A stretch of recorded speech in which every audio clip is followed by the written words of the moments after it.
আবার চুপ, আবার সেই চুপ করে আছো তুমি। কতবার তোমায় বলেছি উষসী, কথা বলো, কথা বলো, কথা বলো আমায়, তোমার মনের সব কথা বলো, তোমার মনের যন্ত্রণা, কষ্ট, ব্যথা সব বলো আমায়, কিন্তু না, তুমি বলোনি। ঠিক এইভাবেই চুপ করে থেকেছ। তুমি যদি আর চুপ করে না থাকতে উষসী, আমাদের কাউকে আজ এই দিনটা দেখতে হতো না, আমাকে মাকে মিথ্যে কথাও বলতে হতো না।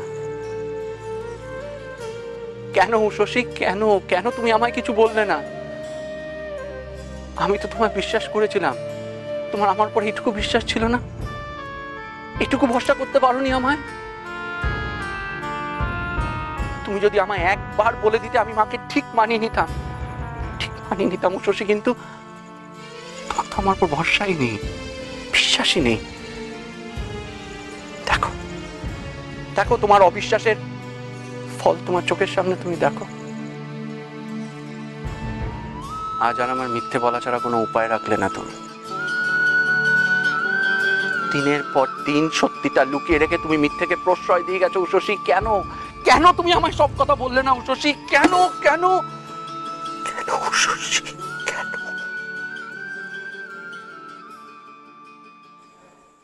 আমি চাইনি দাদা ভাই আর আমার জন্য আমার বাবা মা কারোর কাছে ছোট হোক।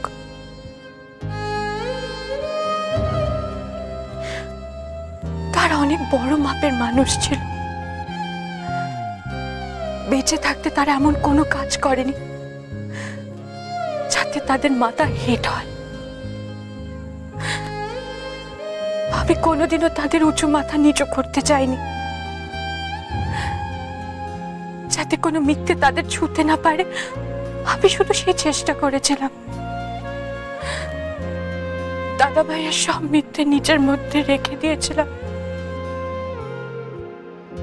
আমার সবচেয়ে প্রিয় ওই দুজন মানুষের সম্মান আমার কাছে আমার জীবনের থেকে অনেক বেশি দামি। আমাকে যে যা বলুক আমি সহ্য করে নেব, কিন্তু তাদের যদি কেউ কিছু বলে আমি সহ্য করতে পারবো না।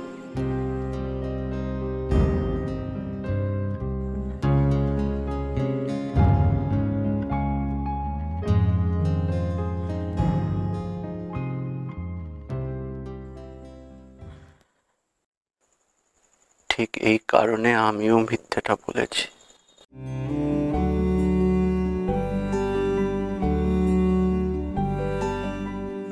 এবার নিশ্চয়ই তুমি তোমার প্রশ্নের উত্তর পেয়ে গেছো।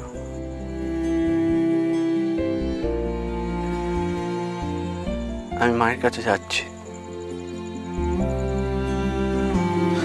আমিও যাবো তোমার সঙ্গে। না, তুমি এখন যেও না, মাকে একটু সামলে উঠতে দাও,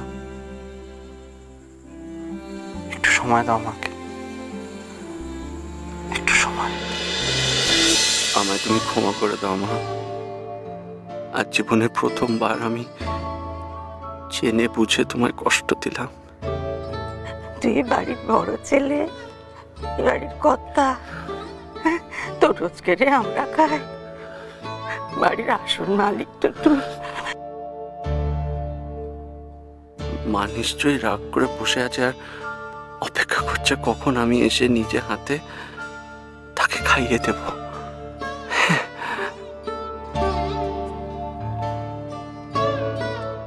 খাবারটা তাড়াতাড়ি দাও।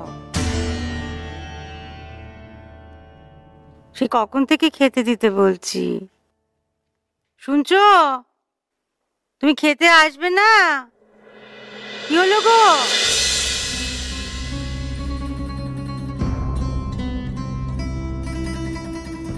এ তো নিশি দাদা এসে গেছে। সুন্দরী, নিশি দাদার খাবারটা এখানে দিয়ে দে।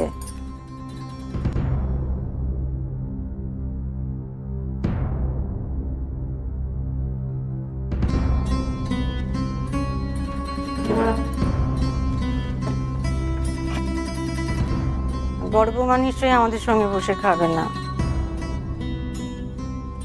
তার খাবারটা তার ঘরে উপরে দিয়ে আগে যা। নিশি, তুই কি আমাদের সঙ্গে বসেই খাবি, নাকি তোর খাবারটা ওপরে দিয়ে আসতে বলি?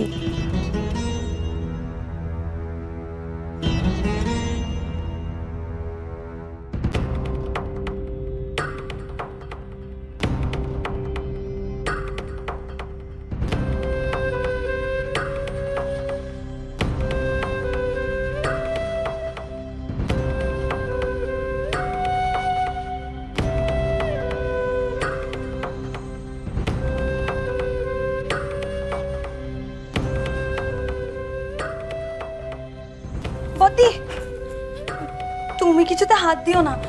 তুমি হাত দিলে আবার মা রাগ করতে পারেন। মেজ বৌমা, হ্যাঁ মা। তুমি ওকে আটকাবার কে? এটা ওর বাড়ি, ও যা খুশি তাই করবে, তাই করুক। আর তুমিও মা, তোমার যা খুশি তাই করো। সব তোমাদের ঘর বাড়ি, তোমাদের সংসার, তোমাদের খুশি মতো রাজত্ব করো। আমি কাউকে কিচ্ছু করবো না। আর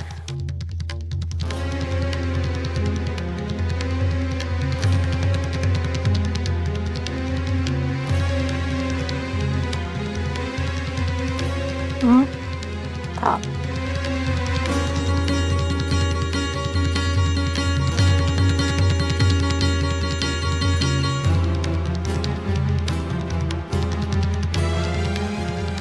ও বর্দাদা বাবু, তুমি খাবে না? তোর এত চিন্তার কি হলো? এখন খিদে নেই তাই খাচ্ছে না। পরে যখন খিদে পাবে তখন বউয়ের সঙ্গে বসে ঠিক খেয়ে নেবে।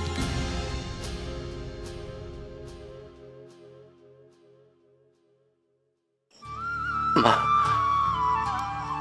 ও মা, মা গো, আমার খিদে পেয়েছে, খুব খিদে পেয়েছে মা। আমি আমি তোমার পাত থেকে খাবো।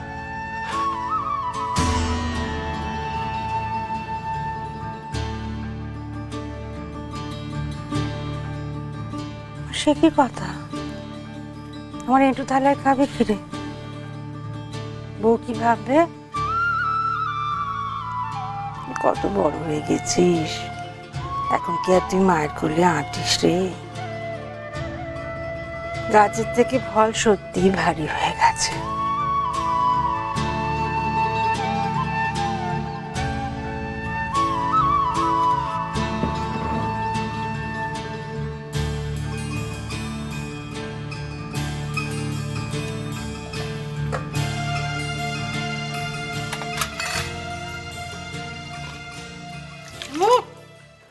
কি করছো কি? মা, আপনার সঙ্গে আমার একটু কথা আছে। মা, আমাকে মাফ করে দিন। দেখো, ঘুরে ফিরে সেই এক কথা, আবার মাফ করার কি হলো? এখানে বসে বসে আবার চোখে জল ফেলো না। ওখান থেকে দেখলে নিশ্চিত ভাববে আমি বোধহয় কিছু বলেছি, তাই তুমি কাঁদছো। যাও, স্বামী খাচ্ছে, বউকে পাশে থাকতে হয়, হজম ভালো হয়।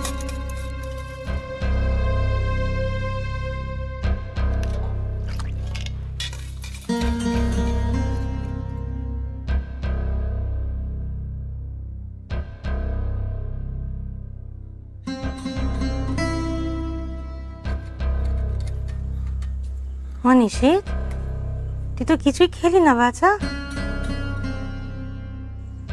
বড় বৌমা, তুমি অন্য একটা থালায় নিজে হাতে খাবার বেড়ে ওকে একটু খাইয়ে দাও। যাও।